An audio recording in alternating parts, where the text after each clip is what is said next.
რუსეთმა უკრაინის ქალაქებზე მორიგი იერიში მიიტანა. დარტყმების სამიზნე ამჯერად კიევი და ხარკივი გახდა. ადგილობრივი ხელისუფლების ინფორმაციით არიან დაღუპულები და დაშავებულები.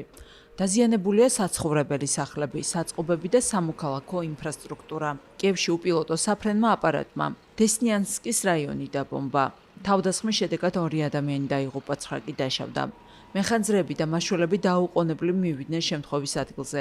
იერიში შედეგად ცეცხლი გაუჩნდა საწყობის სამსართულიან შენობას. მოგვიანებით კი ხანძარი მეზობელს შენობაშიც გავრცელდა. მაშველებს ხანძრის ლოკალიზება და დაზარალებულთა ევაკუაცია რამდენიმე საათის განმავლობაში უწევდათ. მძიმე ვითარება იყო ხარკივშიც. უკრაინის საგანგებო სიტუაციების სამსახურის ცნობით, რუსეთის სარაკეტო და დრონები თავდასხმას 2 ადამიანის სიცოცხლე ემსხვერპლა, 34 კი დაშავდა. დაშავებულებს შორის 3 ბავშვია.